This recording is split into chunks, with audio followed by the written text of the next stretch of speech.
Is looking good. Is looking good. Yeah, that's me hearing myself, which means I'm coming through on the stream. I'm going to do the pop-out chat quickly so I can get that set up and nice and viewable. You can see any little special notifications that Twitch pops out. I'm going to give it a moment while the stream gets ready, and then we'll do our little social tweets.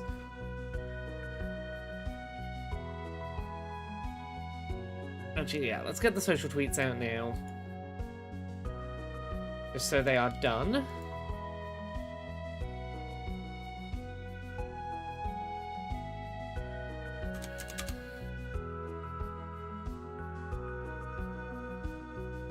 Oh, that's where the alt text ended up. That's why that went weird. There we go, final social post. Hello, everyone. How are we all doing today? Hey, Choose Adam. Yeah, games. We're going to be seeing some of them today. We're going to be seeing like 45 minutes of games from Whitethorn Games, who are a company that, if you watched the Accessibility Summer Showcase back in 2023, you might be aware of some of their stuff, because they had a couple of interesting trailers for accessible indie games that were in the showcase back then. Botany Manor, Mythract, a couple of my favorite trailers from the Summer Showcase last year are games from Whitethorn Games, and I want to see what else they're up to, because I'm super on board with their ethos around how they're thinking about accessibility and how they're trying to big picture, long term think about accessible design stuff is really interesting. I've heard tell that there is going to be accessibility discussions around, like, games shown off today will discuss their own accessibility settings as part of this showcase, and I am a big fan of that, a big proponent of that. I want to see more of that happening. But also, I'm showing up in this showcase today, very briefly. I was chatting to Whitethorn Games about some stuff. I don't know, maybe I'd talk to them about the Summer Showcase 2024. But they asked if I wanted to do a little bit about accessibility stuff for this showcase. So we're going to see some cool trailers today, but also you're going to see me pop up and talk about video game accessibility for a bit as part of a publisher's game showcase, which I think is kind of chill. This is Stardew Valley music. I just wanted some kind of chill indie game music to put on while we got the stream set up. Hey, Warmanny. I'm doing okay, beating my head against this project. Good luck. I am also beating my head against a project at the moment. I've stopped to do this stream, but I've got some beating my head against a project to do when the stream finishes. Hey, Artist Synth. Hi, Valentine. Terra says, games, I've heard of those. Yeah, games are a thing. Chooser Adam says, Laura, on my computer screen, more likely than you'd think. I know, right? And I'm here to point at video game trailers and go, oh, that's cool. I can tell you things that... So I had the opportunity to find out what the announcements in this were going to be in advance, but I haven't actually looked. I've got things I'm hoping we see today. I'm hoping that maybe Mythract or Botany Manor get release dates announced, because those are two interesting-looking, accessible indie games that I have on my radar that I want to check out. I want to know if things that I have promoted are going to come out soon so I can play them and see how they are. When does the show start? It starts in like 25 minutes. I know I'm a little early, but I'm having one of those days where if I didn't start the stream now, I'd just be sat there doing nothing for half an hour, because I have no work projects I can work on that are a good length of time, and my brain has gone, the next task is this stream. So I would either just be sat here waiting to do the stream, or I might as well just start the stream and come hang out for a bit. What's this about? This is something called the Whitethorn Winter Showcase. It's a bunch of trailers for upcoming indie games from a publisher called Whitethorn Games. They were a publisher that had a couple of games in the Accessibility Summer Showcase back in 2023.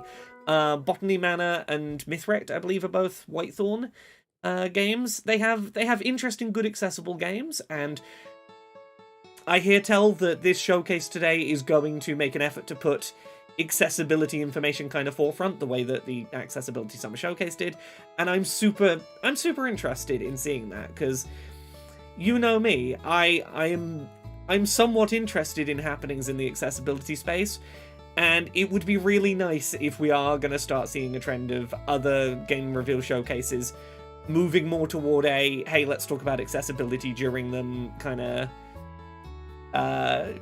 perspective. Also, it's a very, in terms of like this kind of showcase, it's a similar length, similar like focus on accessibility kind of thing. I'm like, as someone that makes a showcase, I gotta keep an eye on what other people are doing in this space.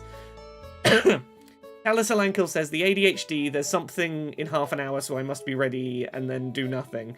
Yeah. It's the ADHD, it's the autistic, I can't risk being late, so I must do nothing rather than risk doing a thing and it going too long. Waiting mode, exactly. Hey Echo, how you doing today? Phoebe G in the YouTube chat says, games. I mean, there's probably some gay stuff in some of these games. I have no proof of this, but Mythwrecked, Ambrosia Island, I'm gonna guess there's some gay content in it. It's got queer vibes. It's got the vibes where I suspect there's gonna be gay stuff happening. But yes, I'm looking forward to seeing some nice chill game trailers, and also at some point, I don't know when I show up in it, but at some point I'm going to jump scare everyone and be like, hello, it's me, Laura, from Accessibility, talking about accessibility stuff for a bit. Goodbye. If you're making an indie game and it's not gay, what even is the point? Right, Talis Alankel, I agree with you, but apparently not the entire games industry agrees with me yet.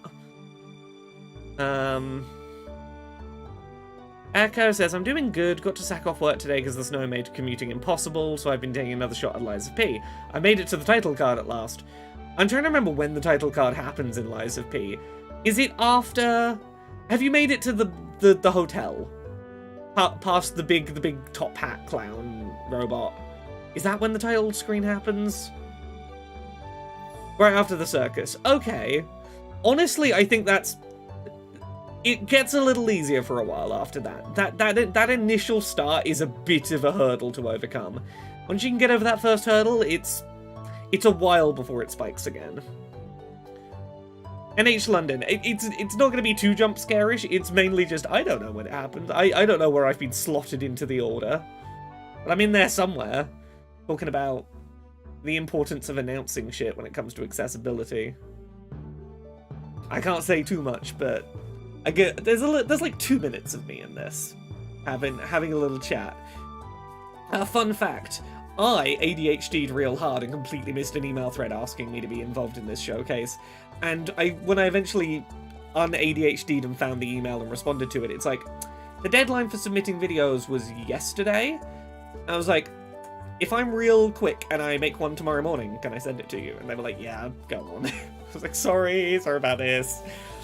Neurodiversity, as it is. Echo says, Lies of P got a bit easier when I started reflexively snooping around every corner. Because damn, they love to have someone camped out waiting for you. Yeah.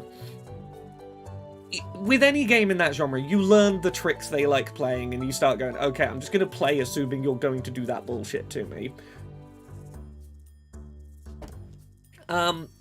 By comparison, there's a latter portion in Like a Dragon Infinite Wealth where floorboards keep collapsing underneath you, and I just learnt to play that entire section just mashing the button just in case the floorboards were going to break. I was just like, nope, keep pressing the button to keep me moving.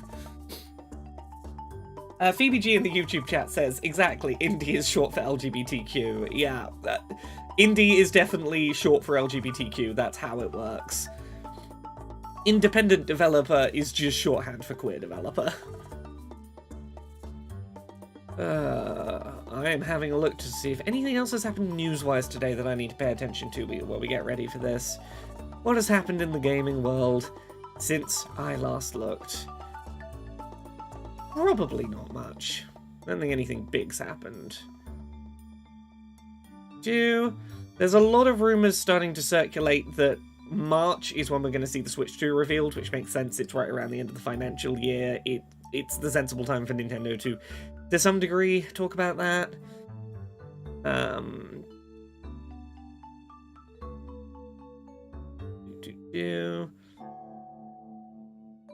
It looks like physical Xbox games are going away. We've got yet more evidence for that. A bunch of GameStop stores are finding that, like, Xbox games just aren't showing up in their system anymore, as if, like, they're just not going to receive them anymore. And H. London says, everything big happens right after you record Pogquisition for the week. Exactly. Well, what's happened since we recorded Pogquisition yesterday, and since we recorded Pogquisition, Disney invested $1.5 billion into Epic Games. That was like an hour after Pogquisition recorded, because that's always the way it is. Let me have a look at the news list and go, what news has happened since Pogquisition recorded? Because that's always how it goes. A bunch more layoffs at game studios happened, because of course. Oh, the FTC, the Federal Trade Commission in the US, might be suing Microsoft because of all their Activision Blizzard layoffs, and that being opposed to what they said would happen when they did the antitrust stuff.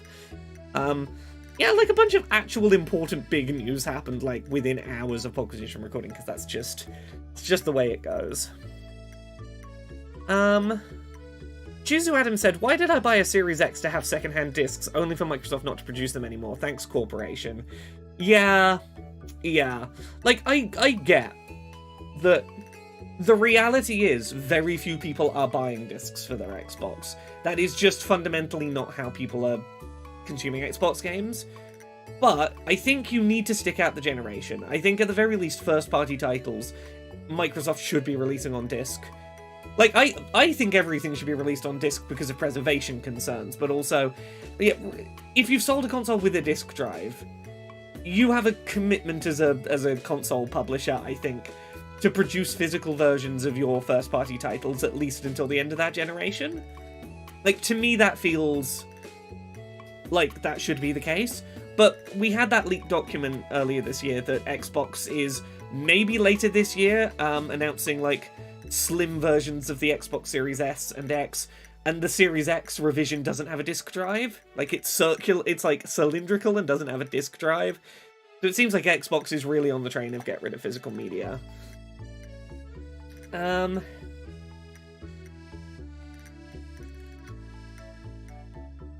Terra says, I'm sure you all would have had positive things to say on Pogquisition about the investigation. You're also in favour of media the investment. You're also in favour of media conglomeration. Yeah, we love it when companies swallow each other up and become one huge amalgam of a company. That's my favourite thing. Right, we've got about 15 minutes before this gets started. I believe this is about 45 minutes long. I don't know for certain. I think it's about 45 minutes. Okay, I'm just finishing setting some bits up here.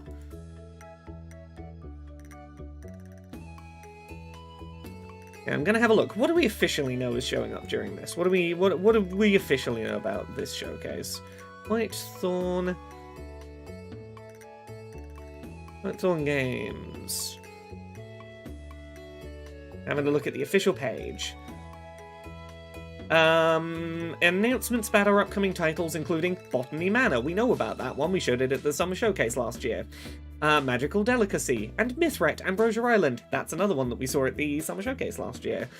Get a sneak peek at what we have in store for 2024 and beyond. Go behind the scenes with developers and reveal brand new games. Ooh, brand new games. I wonder what those could be. They'll probably be quite cozy.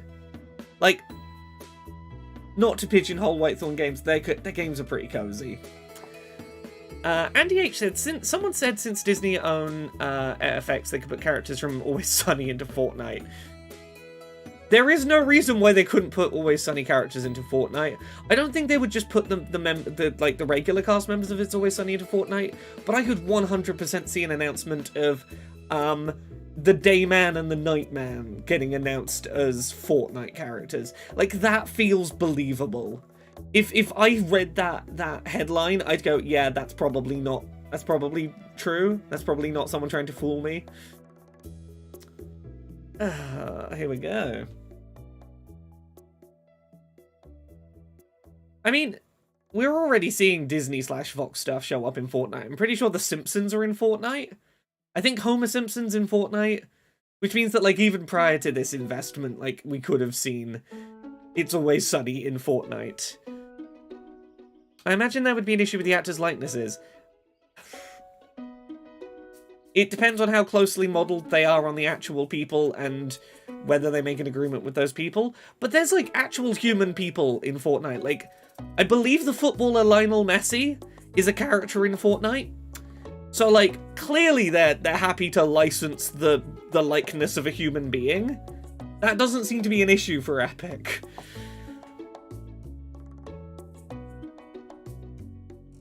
The cast of young Sheldon in Fortnite, is that real? Abstract? Is that real? I feel like you're pulling my leg, but I have no reason to believe that.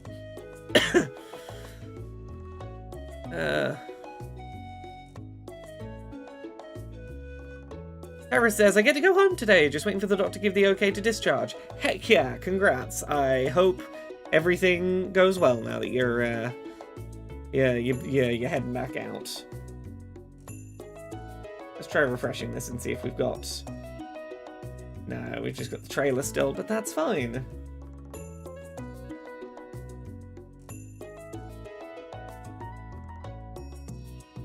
We've got almost as many people watching this stream here with me today as we've got over in the official stream, so that's nice. Yeah, I'll stick the trailer on. You might remember this one. This was Botany Manor. This is the one where you're sort of solving mysteries in an old house, but also there's a bunch of plants everywhere. And a bunch of interesting stuff to do with control schemes. I believe this is the, what was this one called? This was one that wasn't in the Summer Showcase, but I am interested in this one. Magical Delicacy, I think this is. Got some lovely pixel art in this. And this is Mythwrecked, Ambrosia Island, which, yeah, I believe some of these are available to play at the moment in the Steam Next Fest, which I need to find some time to play those demos ahead of, or if they're not available as demos now, they might be available after this, I guess. But I want to make some time to try some of these games before Podquisition next week. Yeah, look at all of it. It's all very adorable looking. Andy H says, one thing I hate about being autistic is people assume I love The Big Bang Theory when in fact I despise it. Well, why are they assuming that? It's not canon that Sheldon's autistic, is it? It's clear as fucking day he is. That's the thing about that show that frustrates me the most, is the creators' absolute insistence that they haven't written an autistic character purely because they don't want to admit that they're making fun of autism. Because, like, it's fine to make fun of Sheldon until you admit that the things you're laughing at are because he's autistic, and then it becomes kind of ableist, so they're like, no, he's not autistic.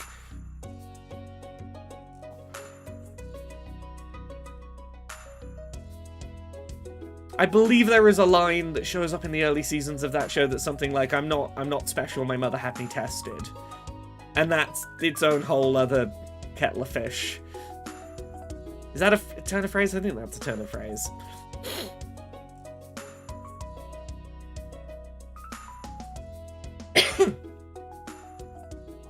Got 10 minutes, we're nearly there. What a lovely chill time. It's been a nice break. I've been binging through a game for work today that I have to kind of get through on a deadline. And it's been nice to not be going, I've got to finish this game today, I've got to finish it, I've got to make progress, I've got to make progress, I've got to make progress. It's nice to have an excuse to just chill and unwind for a bit. Hey, Thimba.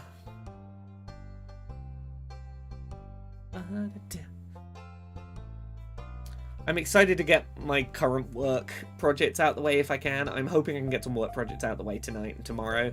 Because when I do, I can go back to Infinite Wealth, and I think like one more lengthy play session, I can probably finish my personal playthrough of Infinite Wealth, and I'm super excited to see where that game ends. Phoebe G says, who are you talking about that's not autistic? Sheldon in The Big Bang Theory. Very clearly meant to be an autistic character, but is... If you ask the creators, Sheldon in The Big Bang Theory is definitely not autistic. If you ask the actor, he will vehemently deny that he's playing despite not being like that in real life and playing character traits, he will insist that Shelton is not autistic, and it's such a weird thing to try and deny. Simba says I was going to watch it by myself, but then I noticed you're live. Hooray! Yeah, I'm live, and also I'm going to be in this for like 2 minutes, which is cool. I don't know when I'll show up, but I recorded a thing. It's going to be in there. Because I like what Whitethorn Games are doing. I like their slate of games. I like that they're talking about accessibility stuff nice and early for their lineup. I like that they're trying to make that a, like, publisher-wide initiative. Like, Whitethorn Games is very good about having, like, accessibility information easily findable on their website, where it's just, like, go to the webpage, like, on their site, like, I'll go to Whitethorn Games and go to, like, a specific game, and it'll be like, oh yeah, here's our accessibility stuff as it currently stands for an upcoming game. I'm like, that's good shit. That's what I like to see. So I like supporting developers when I see them doing the right kind of stuff. As much as, like, Ubisoft got huge amounts of praise for talking about Prince of Persia: The Lost Crown's accessibility stuff like 7 months in advance, Whitethorn Games are like talking about their accessibility stuff that early for most of their catalogue, and that's the kind of thing I'm always excited to see. Terra says, compare him to Abed from Community, where it's admitted that it isn't, where it is admitted that it isn't said directly, but that is definitely the intent. Yes, Abed from Community is the only exception I will make to the rule of autistic people should play autistic characters, and, like, I will say, I'm never a fan of non-autistic people playing autistic characters and pretending to be autistic for a role. Abed from Community is the exception. He is perfect. I love him. He is my one. I'll give you a pass. That's good autistic rep right there. Love him.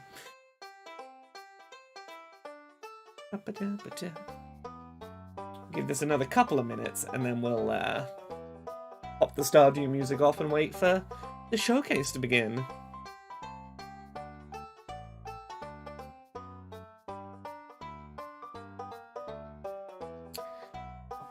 That Community movie is apparently still happening. 6 seasons in a movie.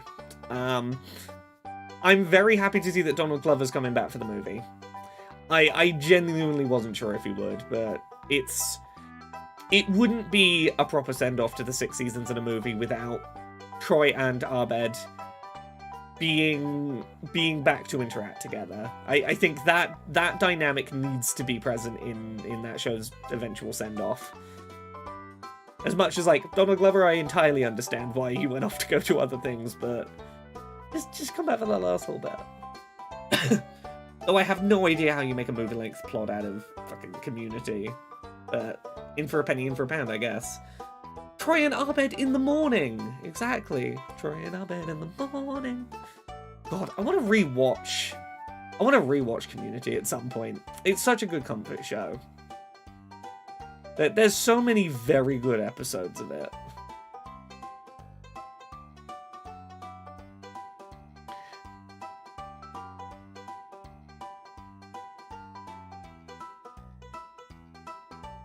Andy H says, do you ever see Donald Glover and Childish Gambino in the same place? Come to mention it, I've never seen that. I wonder if that means anything. Oh, the Blankenford episode was very good, yep. Oh, Rachology says, by the way, I've recommended your accessibility videos to a board game designer who's working on her first game. I know it's a different media, but I don't know of anyone doing similar coverage for board games. I have thought of branching out and trying to do some board game related videos.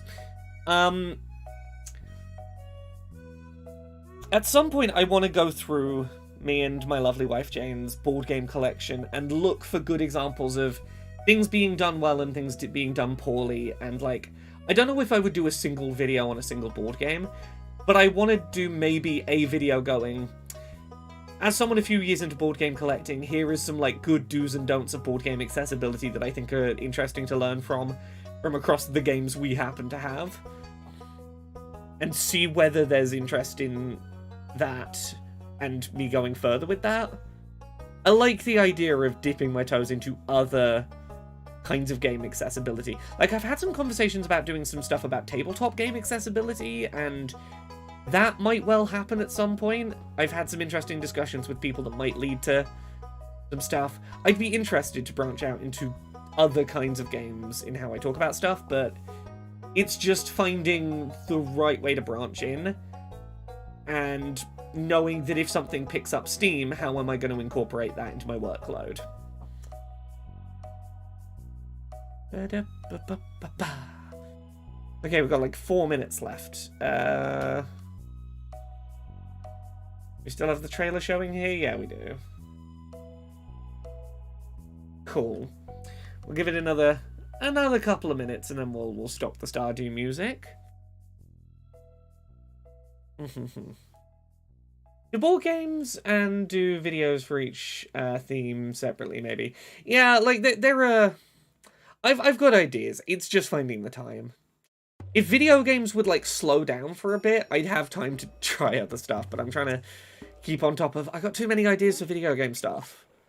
I keeping up with what the video game industry is doing accessibility-wise has already taken up all my time. My friend worked on Community and said that sometimes, as a little in-joke for the crew, Childish Gambino would stand in for Donald Glover. Dante Sapien, favorite chat message of the day right there. Well done.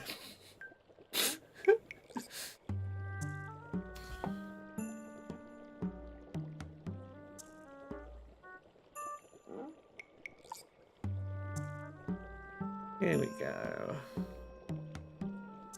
Why are all these messages coming through at once now? Work messages. Go away and come back in like 45 minutes-ish. Come back when I don't have a stream to do. Ooh, speaking of Xbox and physical discs, according to a rumor doing the rounds this afternoon, the next Xbox consoles will have an external disc drive available that can be purchased separately. The Xbox mid-gen console refreshes have been scrapped. He speculates the new controller, Sabile, will come out for the next generation consoles. Interesting. Curious if that holds out. Sounds unlikely. They really sound like they're ramping down disc manufacturing. And what is... I was going to say, what is the point of an external disc drive if you're winding down disc production? Backwards compatibility? Is it just so that your old disc collection doesn't stop functioning when you move to next gen? So they could be like, do you want to play your 360 discs? You can buy the disc drive separately.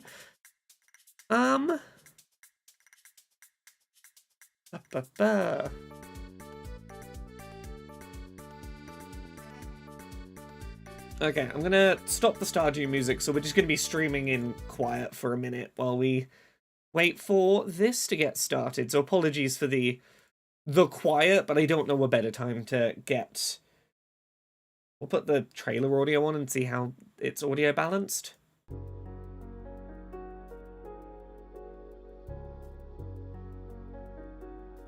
Here we go. We've got this music to go for 47 seconds, which might take us to the start time of the presentation.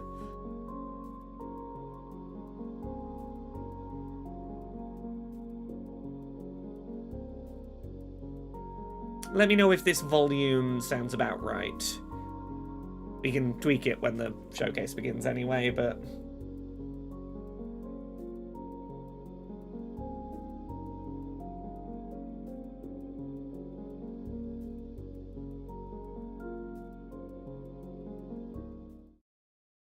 Come on. Premiere will begin shortly. Let me click on Premiere. It's time. Oh, there we go. We've got a play button. And now we have the YouTube countdown. This is a 5-minute countdown.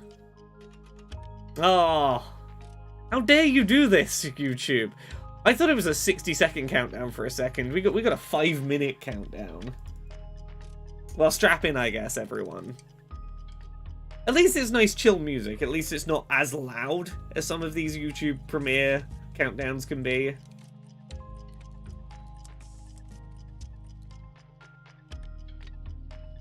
Yeah, as someone who was trying to work out how to get one of these showcases to start exactly on the hour on YouTube via a YouTube premiere, the insistence YouTube has of having these little countdowns is infuriating to me. That, like, there is no option to just go when the time starts, start my live stream. It's like, no, we have to do a fancy little animation.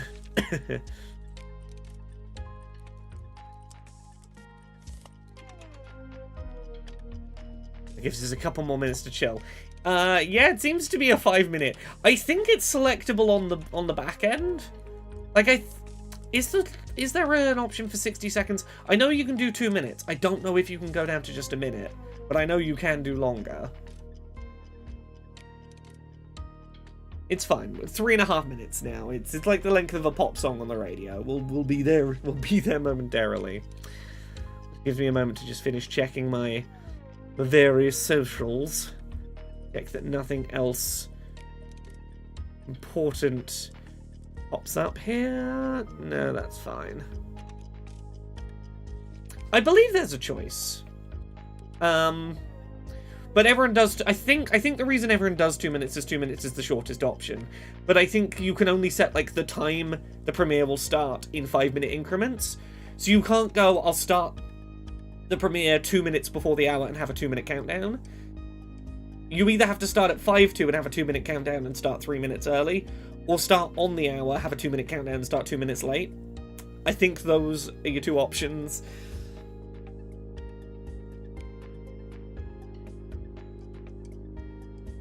Again, it is what it is as a system. I'm sure there's probably some metrics that say that X amount of length delay on actually starting means people don't miss the start and that improves retention or something.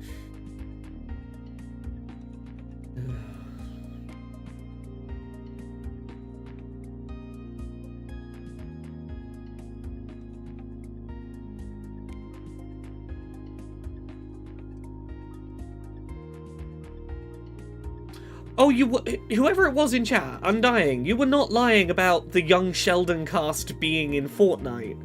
You sent an image in Discord of evidence. You can get the parents and young Sheldon and Meemore and Dr. Sturgis? Who the fuck is a Dr. Sturgis?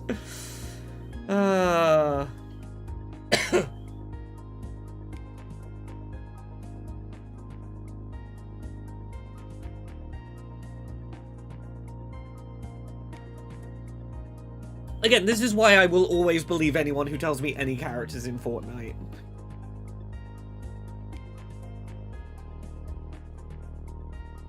Yeah, they look so fucking uncanny. They are uncanny valley humans. Dr. Sturgis, in a very shrunk down screenshot, looks kind of like Bernie Sanders. He looks like Bernie Sanders if he was in like a... If they try to put him in an SNL sketch for some reason.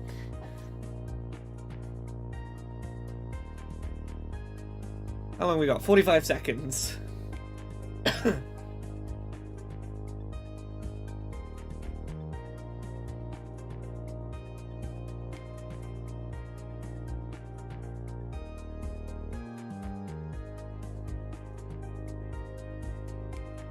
If anyone else is looking for streams after this, they want to watch more streaming tonight, about an hour and a half-ish from now, my lovely wife Jane will be streaming over on twitch.tv/Janiac, Janiac. I don't know what she's streaming tonight, but... Oh, I think it's Slay the Princess, I think. Yeah, check that out in like an hour and a half if you're looking for more streams to watch. Okay, here we go.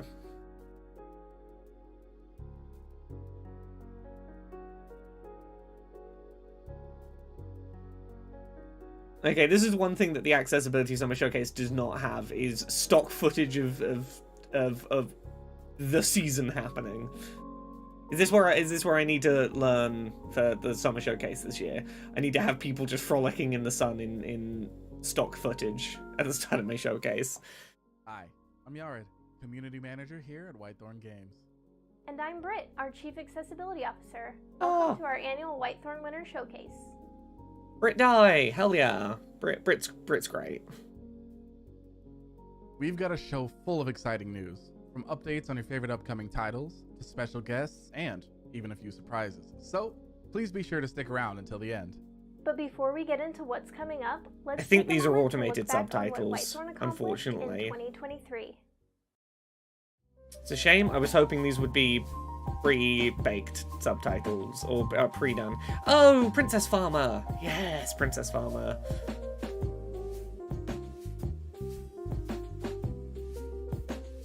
Oh, this is, yes, learning katakana, I believe, Kana Quest. Lake, the one about delivering post. And Calico, that game that I wish ran better than it did, but I love it conceptually.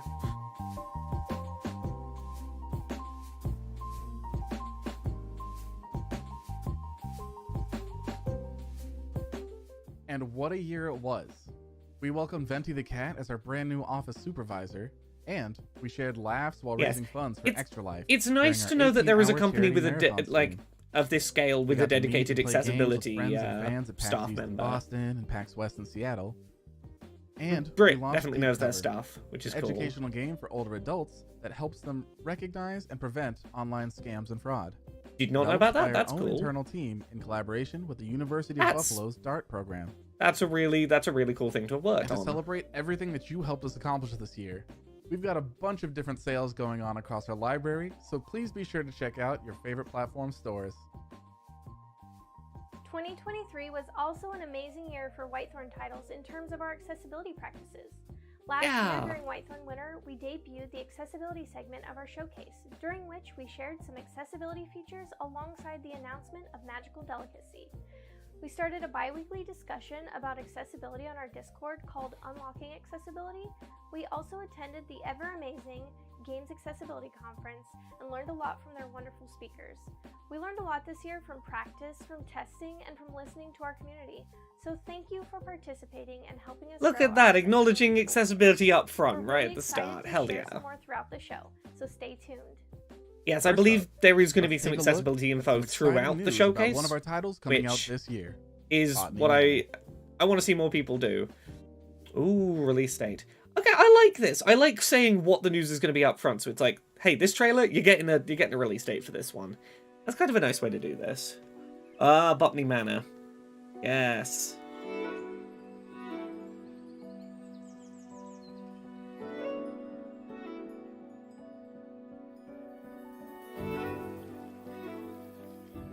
God, I love this game's use of color and, like, shading.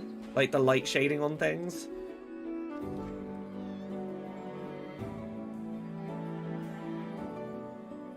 The slightly matte texture of a lot of the things in this, with the very vibrant colors, is really satisfying.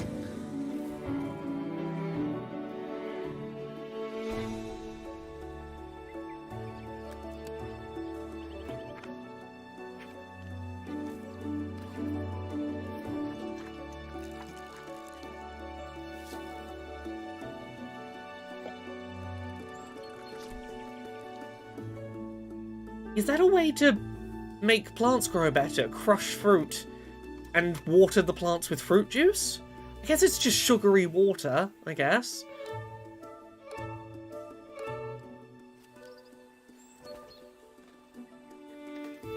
This game looks very, like, visually charming. We could, after this, we could pull back up the Accessibility Summer Showcase, because I know they detailed a bunch of their accessibility stuff back with us last year, and we could go revisit some of that info.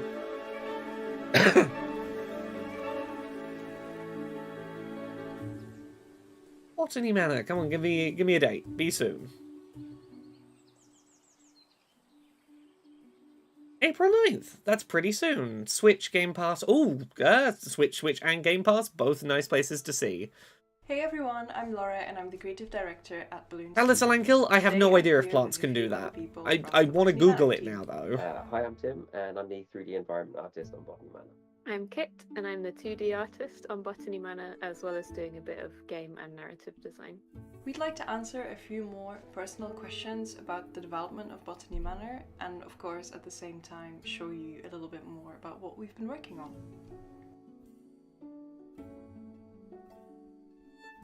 So the thing I'm most proud of is that we've created a space that feels like it could exist. So I've become so familiar with the space that now I wish I could visit in real life. I'm really proud of having worked on a game with a mature female protagonist, with a story that shines a light on what it's like to be locked out of a space like academia and how detrimental that is to something like furthering the science of botany. There's a whole article I've stumbled upon, the do's and don'ts of using juice on plants. The player sees the manor for the first time, because I spent a long time carefully set dressing the view onto the manor, and I really wanted to emulate that big grand impression you get when you visit one of these places in real life. There are some plants and fruits that maybe are good for watering things with, but not like apples or citrus fruit. There you go. Because the lighting and atmosphere in that space is so lovely. But also I think Arabella would have an incredible collection of books in that library. So for me it'd be the back garden folly. Yeah, I can imagine. Sugar won't feed the plants, it'll feed microbes that will then metabolize good stuff for the plants. Okay, makes sense. I was trying to research, but there's only so much I can do while not just ignoring the stream. And made our own, like the cider apple poster, where I got to illustrate existing heritage apples and like the moth. That's some gorgeous apples right there. An old paper object that we then kind of twisted a little bit and made it work for the game. That was really fun. Hell yeah, we're learning. Thanks, Talus. Interactive props. My favorite being the cider. Also, older female protagonists. Hell yeah, give us older women to play as. I think this is first person, so we might not see it, but we know. Like the iterative process. Let us play as an older lady. And then the final payoff when you actually squeeze an apple down just makes it such a rewarding experience. I probably had most fun working on the robin behavior. There's one puzzle where you have to lure a little robin from feeder to feeder, and the robin is just so cute, and it made me laugh. I love knowing about the things the tiny little things in a game that people are proud of making. It's like, oh yeah, there's this whole game, but like this one little mechanic, that's my one. I love that wherever one. I go, I'm always looking at even the tiniest little weeds, like growing between cracks in the pavement, and wondering, oh, how have they adapted to do that? I was really excited to learn that the puzzles were all based on something, at least a little. Pull a Metroid where the protagonist looks in a mirror at the end and you find out you were an older woman all along. Oh, shit. Yeah, this is a game about solving puzzles to learn about long-forgotten plants to help plants thrive. So we hope you enjoy. That's just a cute idea, right? If you're excited about the game, don't forget to follow us. Saint Nobody, this is Whitethorn Games, who are a publisher that do a bunch of like cute, adorable indie games. A couple of their games showed up in the Accessibility Summer Showcase last year. Botany Manor, that's just had its release date. Princess Farmer, Mythwrecked. Being a first-person game, Botany Manor. And they're going to talk about accessibility stuff, and I wanted to come and see them talk about that. Like adjustable camera here we go. And smoothing. This is Xbox, Game Pass, PC, and Switch. Mode that slightly darkens the edges of the screen, and camera transitions for sitting and looking at clues that creates a... Yes, I was listening to the ones that had been at the Summer Showcase last year. There is a single stick mode you can use to walk around the ground. Oh, single stick, with a that was it. camera toggle or button hold. There's also a plain text overlay for reading clues and a sprint toggle. This is why I wanted to watch this today. Limits for solving puzzles either, so you can play. Oh, that's okay. Angry Internet Cat. I can't wait to just wander the grounds of the manor. Look, it's so easy to do your trailer and then go, hey, here's like 30 seconds. We're just going to tell you about some accessibility stuff. Edition herbarium available in our store. Pre-order one now, and you can chronicle your own botanical journey of discovery.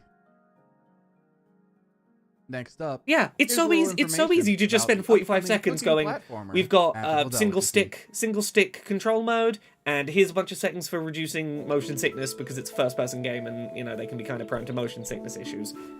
Oh yeah, imagine if it, like E3 or Summer Games Fest, every game just did 30 seconds at the end of their trailer that was like, these are our motion sickness settings and you can control it with a single stick if you want. Fucking cool. God, motion sickness settings for first-person games is such an important thing to me. There are so few first-person games I can comfortably play. It's so nice when that consideration is made. This is Magical Delicacy? Yeah, I know. I said E3 and I'm like, I know E3 doesn't exist anymore, but that summer thing will always be E3 in my head.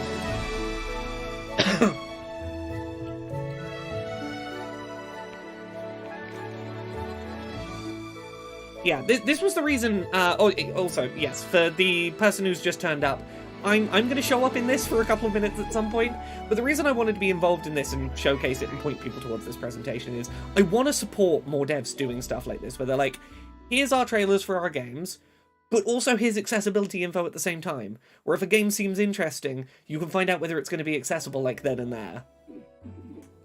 Right! I'm glad so many of you are interested in my first game. I hope you will find the time to get comfy and try the demo. I'm excited to share the full game later this year. Hell yeah, 2024 release. I don't know much about the accessibility of this one. Magical Delicacy has a ton of great accessibility features. You can tailor your platforming experience with an easy platforming mode that removes various hazards and slows down moving platforms. For greater visibility, you can highlight flora, turn on high contrast platforms, desaturate the background, and turn up nighttime brightness. To help you on your ventures and adventures, you can scale the UI and choose from different UI spots, scaling. autoplay the dialogue, Highlight turn on high contrast turn on platforms. minigames, Fucking and love high follow-up contrast buttons. platforms as an idea. You'll also be able to customize your input sensitivity, haptics, and remap your inputs on PC. Yeah. Make sure you've got your See? passport in hand, because we're setting sail to uncharted waters. I really want to show... Ambrosia I Island. want to point so many developers towards this. It's this easy. Even if you're not doing, like, what we do with the Summer Showcase, where we, like, bake it into, like, how the trailers are done. It's so easy to just throw in some quick info at the You end. get to make friends with the long-lost Greek gods. Today, we're going to take a look at exactly how you do that. Let's go. Yeah, just make it clear what's a thing I can stand on. Make that really clear. And The yes. first step to making a new friend is to, of course, meet them in the first place. So yeah, this is a game you get washed up on an island with gods. You got to work out how to get home by befriending the various gods on this island, and they're all a little bit, you know, eccentric. They got real fun designs, these Islander lives ones. in a different location. This was in the Some are Accessibility hard Summer to Showcase, reach yes. others. You might remember this is the one that had the sort of, the cherub-looking guy I was about to One say. of the first gods you'll meet is Hermes, the messenger god.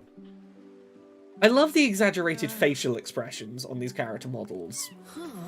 They are very expressive and I enjoy them a It's lot. not used to visitors, so it may be a little bit jittery the first time you say hello.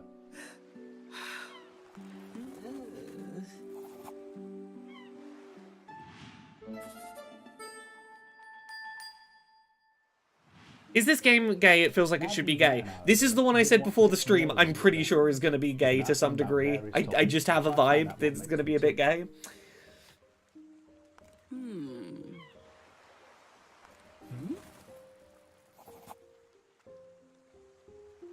Yeah, you can't have the Greek gods and have it be entirely heterosexual.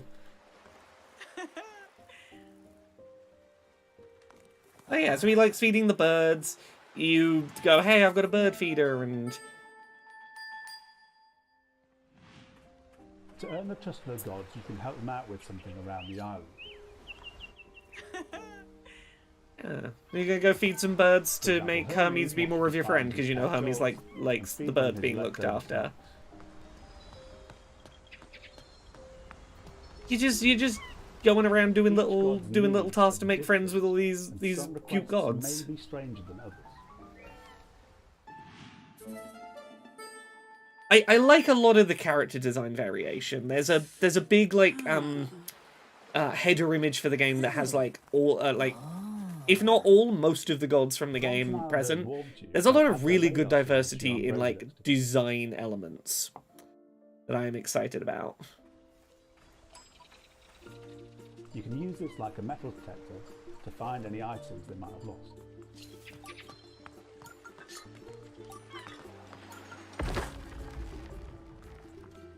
So this audio cue system for finding hidden things, I believe there's a visual version of it you can turn on in the accessibility settings. like a visual thing to sort of lead you the same way that the audio would.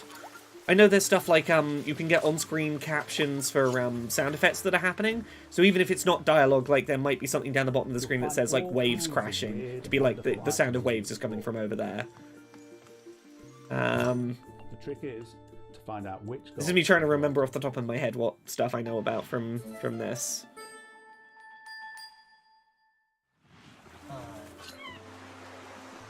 When you return mementos to their rightful owner, something special happens.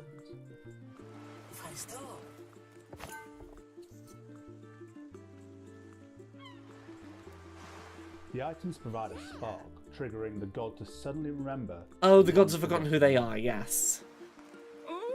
You're gonna help them remember who they are. Oh. Each memory reveals more about the god's past and brings you a step closer to solving the mystery. That's what my face looks like when I'm remembering something. Oh yeah. That's all for now. Thanks for watching, and we look forward to welcoming you to Ambrosia Island later this year.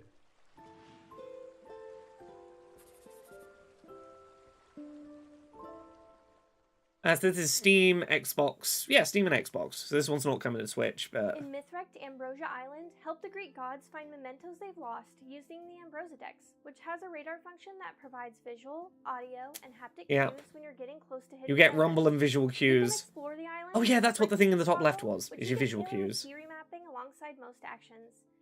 Choose between light or dark mode text bubbles for the sans serif text, and further customize your experience by turning off And text serif bubbles, fonts, hell toggle yeah. dialogue autoplay, and adjust the autoplay speed to relax and enjoy the tales.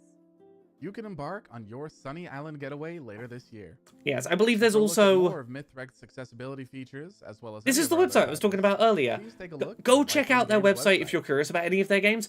They have, like, pretty Next, good we'd like to take a detailed second lists to of, talk like, about one of our hey, our allies, games aren't Safe out and yet, Our but here's World. what we've currently Charity got built organization in. focused on mental health in games.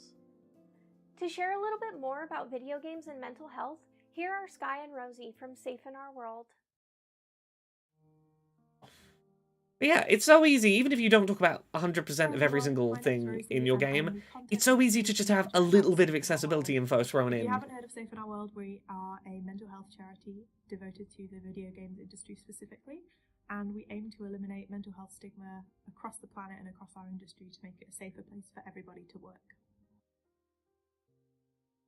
Hello, I'm Sky, the Partnerships and Training Manager at Safe in Our World. One of the things that we do that is so important is sharing life-saving resources and information on our website. We also offer a wealth of free training globally so that there is no barrier to people being able to learn more about themselves and their well-being. That's a damn good aim. Using games as a vehicle to help describe mental health and mental ill health specifically is such a powerful concept and a really interesting medium to be able to express these really raw emotions, which is one of the things that we try and work on at Safe in Our World. It's about storytelling, and by highlighting games that really represent mental health in an accurate and responsible way is key to global empathy, to allowing people to understand the breadth of video games and the stories that they can tell, and see the link in well-being and games. We care about the well-being of the That's people great in work our to be doing, community hell yeah. we love. So one of the things that we offer the global games industry is our Level Up Mental Health program, where we support companies to better implement mental health and well-being related policies in the workplace. We hope that more companies will unite with us and commit to change in the way that we deal with mental health in the games industry to make it a safer and more equitable place. And so The video game industry ain't always great at that, so yeah. One of the things that we're really passionate about in Safe in Our World is inclusivity within gaming. Everybody should be able to play games, and gaming should be for everyone, which is why we're really thrilled to be a part of the Winter Showcase, knowing all of the work that Whitethorn have done already behind the scenes, looking at approachability, accessibility, and representation within characters of the games that they produce. If you'd like to learn more about the charity and what we do, you can visit safeinourworld.org or follow us at Safe in Our World on all social media. Thank you and enjoy the rest of the showcase. Good to hear Whitethorn's already engaging with stuff like this. Good stuff, trying to make a healthy workplace. Hurrah. Thanks, Sky and Rosie. Right now, you can support a great cause by picking up the Safe in Our World Steam Bundle, featuring a collection of cozy games, including Calico. All proceeds from the bundle go towards. I never supporting thought I mental would health see Vampire initiatives Survivors within and the Peppa games Pig industry. in the same game If you'd like to bundle. learn more about Safe in Our World and the amazing work that they do, please head to safeinourworld.org. That's quite a broad Ever bundle. wondered what would happen if the worlds of fishing and skateboarding collided? Well, hop on your board and get ready to cast out. Here's Zach to talk a little bit about Skatefish. Skatefish? Hey, this is Zach, lead developer and producer on Skatefish. Our team has been I feel hard like at work I've met on a Zach unique somewhere blend before. of fishing and skateboarding. Have I met you, and Zach? We're excited to reveal a release date for the game.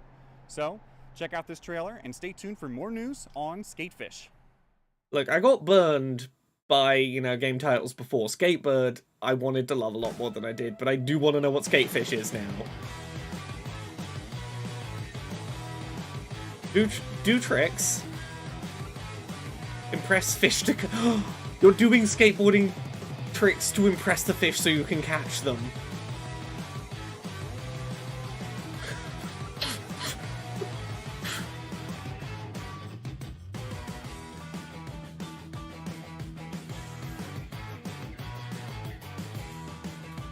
I love the concept. I want to know how good your trick has to be to impress a fish. For spins. You can enable an option to automatically catch tricks to prevent them from spinning too far. Change the board orientation on your screen for maximum trick comfort. You can change the input method to 2 fingers, single finger, or buttons, which let you press a series of buttons with no time limit, then an execute button to perform the trick. You can also adjust gameplay speed. Now we'd like to highlight another one. Oh, of our I like all allies of that. in decreasing the stigma around mental health in games. That's Take all this. really good Here's a info. look at what they're doing to help build a I supportive particularly and welcoming like the community. ability to set a trick to not overextend its rotation. For over 10 years, Take This has provided hope, expertise, insight, and mental health support to the gaming community. Take This was founded on the idea that it's dangerous to go alone, that games can bring community, connection, empowerment, and joy into people's lives. All of them positive forces. In our Look, mental I'll health take a community. weird, silly little skating/fishing This game on my supports game phone. players, developers, and content creators with free mental health information, research, and resources at takethis.org. Our collection of mental health resources are curated to support the community across the wellness spectrum. People have such wild Hotlines ideas, and right? lines to content written by industry-leading experts on mental health topics that matter to gamers. Our AFK program was the Look, first I'm sure mental health I'm support sure that space Take in This do great conventions. work. I can't help but acknowledge Our the AFK rooms are filled with trained volunteers and the licensed mental voiceover health professionals to provide is the an kind of adaptive voiceover I would mental imagine health hearing education in a quiet, in a scam advert moderated trying to get space me at to invest in a conventions which may timeshare. be otherwise overwhelming. Because community is the heart of what we do. I don't think Take that's This unfair to Discord provides say. a friendly and non-judgmental online community regardless of where you are in the world or what time zone you're in. You can join our community at discord.gg/. I think part of it might be the background music. And be the first to hear about upcoming events and volunteer opportunities. It would be the voiceover and background music This has to a supported thing our telling me about an AI program that's going to make community presentations for keep our me. mental health mission going. Donate Again, to Take This They do great work. to the entire game community. Occasionally a thought gets in my head and I just gotta get it out. Community and mental wellness.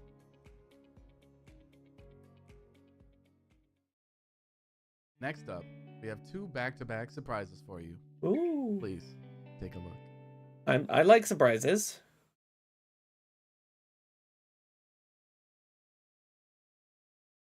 Oh, there's drugs in this one.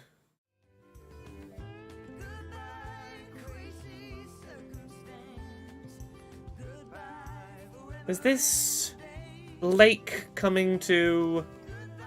I think it's already on Switch. Is it coming to mobile? Or is the... Oh no, yeah, there was just a Switch logo. I guess it wasn't on Switch. I guess Lake's coming to Switch now.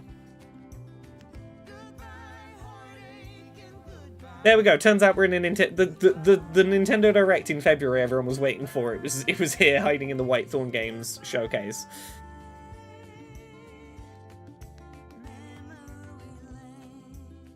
If you've not played this game is super chill. It's February 15th. That's super soon. That's a week away. That's a week from now. Heck yeah.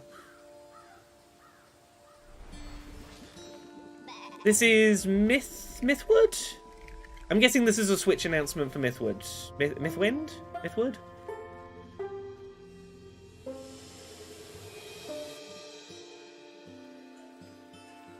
I'm questioning my knowledge of this game's name all of a sudden.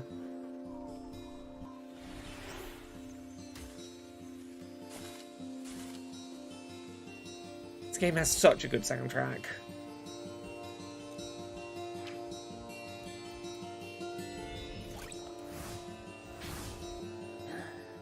Witchwood. Yeah. I was like, I've got the right sort of word sounds happening.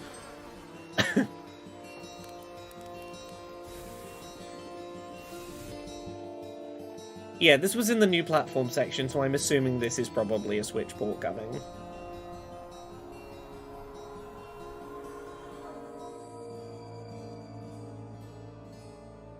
Oh no, it's a mobile port coming. It's out now mobile. Yeah. That's right. The mobile version of Witchwood is out now on iOS and Android devices.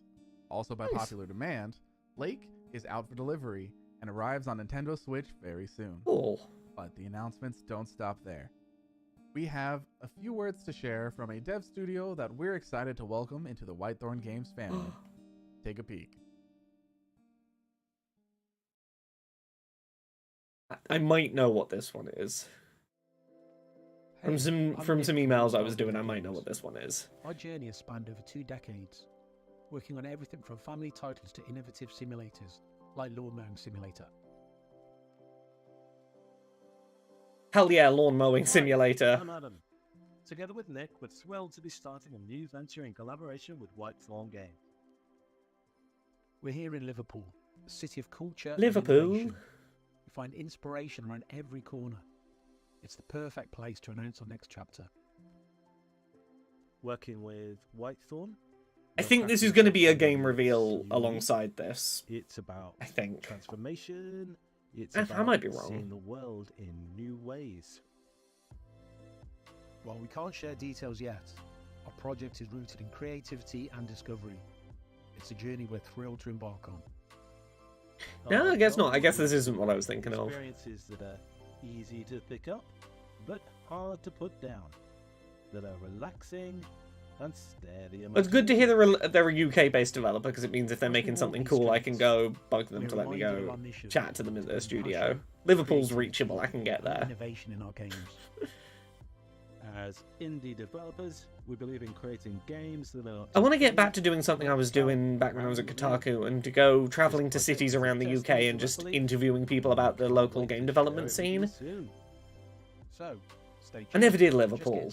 I could go chat to Liverpool-based game developers about the Liverpool game development scene. We'll have more That could be information to neat. share about North Star's work in the coming months, so please keep an eye on our socials for the latest news. Next, I'd like to introduce an industry friend of ours who's dedicated to the fight for more accessible games. Oh shit, this might be me. Here's accessibility critic, consultant, and host It's gonna be- of the YouTube series it's gonna be me. Accessibility, Laura Kate Dale. Hello. My hi. name is Laura Kate Dale, and I'm the host of a video game accessibility-focused review show called Accessibility. I'm a white woman with bright blue hair, shaved short on one side, wearing a plain black dress. I've been covering accessibility in video games from the media side for about the past 4 years, and while we've seen huge strides forward in both the quantity and quality of accessibility support seen in released big-budget video games during that time, one aspect of video game accessibility which has been slower to improve is the ways that accessibility information is discussed in advance of a game's release. Most of the time, as a disabled gamer, I have to wait until the week that a game is going to release to find out if it's going to have the accessibility support that I need to comfortably play it. Sometimes you'll see exceptions, developers that detail their settings a few weeks or a few months in advance, but those are very much the exception rather than the rule. Accessibility information is all too often treated as a marketing reveal, something for PR teams to hold on to for an extra dose of promotion in the crucial days leading up to a game finally going on sale. In practice, this means that most of the time when disabled gamers like myself see a new video game revealed, We're torn between getting excited for what was shown and holding on to some hesitancy in case the game isn't going to be playable for us when it releases. We can't fully rely on games to be playable, meaning we have to keep a safe distance between ourselves and our initial excitement. This is why it's so exciting when publishers like Whitethorn Games make the effort to be upfront about accessibility settings and design considerations in their games well in advance of release, with clear and thorough information listed online in easy to locate locations. Putting that information out there early makes a huge difference for me, both as someone covering games from the press side and for me as a disabled gamer. As someone who hosts an annual accessibility-focused games showcase every summer, I'm really glad to see that in the past few years, events like the Whitethorn Games Showcase are starting to put accessibility information at the forefront of how their games are revealed and detailed. I understand the desire to use accessibility information as part of your pre-launch press cycle, and the fear of announcing an accessibility setting early on in development that you might have to later remove from your roadmap. But being open and transparent early on about accessibility plans means that disabled gamers like myself don't have to wait until a game is almost on sale to know if they can get excited to play it when it releases. I'm really glad that eventually this does seem to be where the industry is going. Thanks, Laura. I can't wait for the Thanks. Accessibility Summer Showcase. Plus, if there are any developers out there who'd like their games considered for the showcase, please send an email to laurakbuzzofficial@gmail.com. Oh, that's me. Send me an email if you want to be in the summer showcase. Xbox on a number of initiatives this year, one being the Developer Acceleration Program. Yeah, as I said, I almost missed out on being involved in this. I responded to an email the day after the deadline and had to be like, I'll send you something tomorrow morning. Hopefully it's okay. And they were like, yeah, it's fine. Lewis. I lead the ID at Xbox Developer Acceleration Program. They'd given a fake deadline. They were like, the deadline was yesterday, but the deadline was actually 2 weeks earlier than we needed things in case people missed the deadline. I was like, thank you. A better industry. Yeah, I got to come talk about, like, hey, this is why I'm excited for stuff like the Whitethorn Game Showcase. The Xbox Developer Acceleration Program, where our mission is to empower underrepresented creators with the resources and information needed to bring their creativity, originality, and innovation to Xbox. We do this in I think that little 2-minute segment explains quite well why I wanted to stream reacting to the showcase today. I really like what Whitethorn Games are doing, and I wanna make an effort to to be vocally supportive anytime I see developers doing stuff like this, going, hey, here's our new games, here's their accessibility information before we move on. I think I really want to reward that happening as a thing, and I'm glad we saw that today. Our journey, I started the company about 3 years ago, very much during the COVID time. Everyone was doing some soul searching. I think that speech was all right for something I had one morning to go. I've got to write it, record it, send it, go. I've got to rush it. And I get it all right. Pancake Games. I wanted to make a game that I could put my all into. And I also wanted to build a game that I also ID at Xbox are doing great work. And so I started working on it. I was doing that for a year. I had worked in the industry like 12 years, 13 years before that. And I felt very confident. Oh, as someone who has the fake deadline for the Accessibility Summer Showcase, I entirely understand the need for the fake deadline. I run a fake deadline for the Accessibility Summer Showcase because I know people will miss it. Small team, but I didn't have the funds to be able to pay people out. All right, so I was just working on by myself. And Rocker, the person who emailed me also has memory issues, so they were like, "No, I entirely understand this." Like every couple weeks, me and my wife, we would have conversations if we were doing the right thing, and we wanted to have a kid, and are we possibly sacrificing certain things that we don't want to? And luckily, I had a great conversation with this guy over here. Yeah, there's at least a few opportunities in this industry I have missed out on just because the ADHD really happened at me. But I do my best. The money was great, but it also gave me the confidence that I was doing the right thing, and allowed me to bring other people on who are also excited about the studio and the project that we're working on, Slime Heroes. And now we've grown to a team of amazing team. Just got a really lovely tweet from the Whitethorn Games folks over on Twitter. That's very sweet. And now we have partnered with Whitethorn, who is come on, show me Slime Heroes. I don't know what Slime Heroes is, but I want to know about Slime Heroes. We're super excited about Slime Heroes, and we're excited to share more about our partnership. Yeah, that's awesome. Congrats. It's so cool. I've met members of the team. I can attest that they are awesome. So I'm so glad that you chose to believe in yourself in those moments of like, there's high risk, but maybe I should pursue this. Yeah. You did it. You pursued it, and now you're other people are seeing your vision, and they're like, yes, let's go. And so I would love if you can just tell us more about the game that you're creating. Tell us about your debut title. We'd love to hear about it. Of course. So the game Slime Heroes, like I said earlier, our goal was to make a game that was very wholesome. It was a world that was very welcoming and inclusive. I also wanted to build a game that you could share with people. And so like we wanted to hit all those things.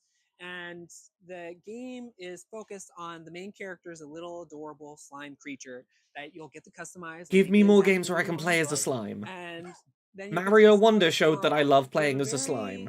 When we design things, we want to allow players to experience the world and mechanics the way they want. And so one of the core mechanics is, as a slime, you get to consume abilities from enemies and then mix and match them and create brand new ones. And that allows players so it's kind of like the way they want Kirby, that Kirby game a little while ago where you could absorb 2 abilities at once and make a combo. We want to be very inclusive and be accessible, and so that Kirby allowing slime. players to do Oh, that. I'm up for a Kirby slime. Sets how they want to experience the game. The Crystal Shard, was it Crystal Shards? And I've had a chance to get hands Might on have with the been. title. Yep. I need you to promise that when it actually comes out, we'll play co-op together. A little bit, yeah. You know, I'll put you on the spot. Just don't hold me back. No, I'm kidding. No, it'll be a lot of fun. Like It'll be a lot of fun. The game, we're trying to design it to where it's fun. Show me all the on its own, game. play I by want to see the yourself game. solo, I'm but excited. when you Show play me the with a game. group, it becomes Show me the even slime. more enjoyable. So I'm Put a slime on screen for me. That's awesome. And we're going to check out something today, right? What we got? We are checking it out. So we're showing off some new content. We're showing off a new area. We're showing off a new boss. And so with that, we work together with Whitethorn to build this trailer that you're going to see right now. Show me the slime. Show me the slime.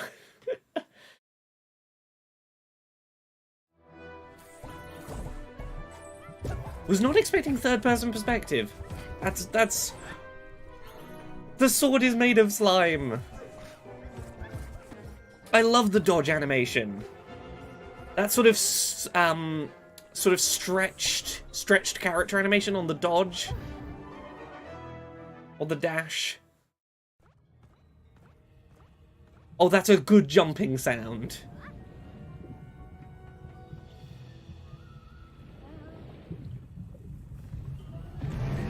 Oh. No, it's just a little slime. Don't make the little slime fight something this big. Oh, I'm glad it's happy. I'm glad it's very happy in the face of the big beast. It's like, yeah! Xbox and Steam. Looking forward into the next year, we of course are working toward more integration of accessibility into our processes and titles. As always, we're not trying to change the vision of our developer partners, but we strive to provide resources to devs so they can make design choices that are more accessible to everyone. Being a 3-part team consisting of us, the developers we work with, and our community, we're also hoping to achieve an improved level of resources. Slime and Shiny Ditto should be friends. By providing accessibility information ahead of launch more consistently. Similarly, we want to continue supporting our amazing internal team with continued education. They champion accessibility every day. Yeah. Hey, I'm Matt White, CEO at Whitethorn Games. And you know what? Thanks so much for Even if not every single trailer today had 2023 accessibility was information, quite a year, like and Slime Heroes really didn't have happy any, to say that 2024 is full of there was a lots of pretty surprises solid for you, consistency some of we've seen today. trailer Our accessibility most important info value is paired being a together. company where the I'd say games like are 90+% for of today. people that we serve. So That's- the games here represent a wide swath. There of are a different few developers showcases I can point to that have that you good might of be a hit toddler rate. learning to read with a game like Teacup, maybe a teenager playing Dress Up in Calico, or even an office worker taking a break from a long day and visiting Providence Oaks with Meredith and Lake. One way or another, the games are for and by a wide and diverse group of individuals. These are just a handful of the things we're here to show you this year, and thank you so much for taking the time to watch this with us today. Stay tuned for more. Yeah, there we go. And that's a wrap on this year's Whitethorn Winter Showcase. Please remember to wishlist and share all of the wonderful titles that we've previewed today. Thank you again for making 2023 a truly amazing year. We couldn't have done it without the support from our amazing community. If you want to stay up to date on any future news or announcements, please follow us on socials or join the discussions in Discord. We hope to see you at next year's Whitethorn Winter Showcase. Stay safe, stay warm, and as always, I hope you have a wonderful evening, afternoon, morning, or whatever time it might be for you. See you around. Bye. Yeah, look at that. If you are not already, paying attention to Whitethorn games, go follow them on socials. Like, they publish really good games. They are making a really concerted effort to make accessibility something that they're very vocal about, and that they are educating developers that sort of publish under them on prioritizing. I think that's really, really good to see. But yeah, and I think I can say this much. If you like the kind of stuff they're doing, keep an eye out for the Accessibility Summer Showcase 2024. You might see something or other Whitethorn games related, because they do good stuff, and I am always happy to give an opportunity for them to talk about accessibility things. I'm going to go head off, but if you would like to see more streaming, in probably about 45 minutes, maybe an hour, my lovely wife Jane is going to be streaming on Twitch at twitch.tv/Janiac, Janeiac. I'm going to pop that in the chat now quickly. .tv/Janiac. Go give her stream a watch tonight. I think she's playing Slay the Princess. Go check her Twitch out. If you enjoy my streams, you should be watching her streams. She streams on the Thursday night, and her streams are lovely. But have a good rest of your day, everyone. Goodbye. Have a good one.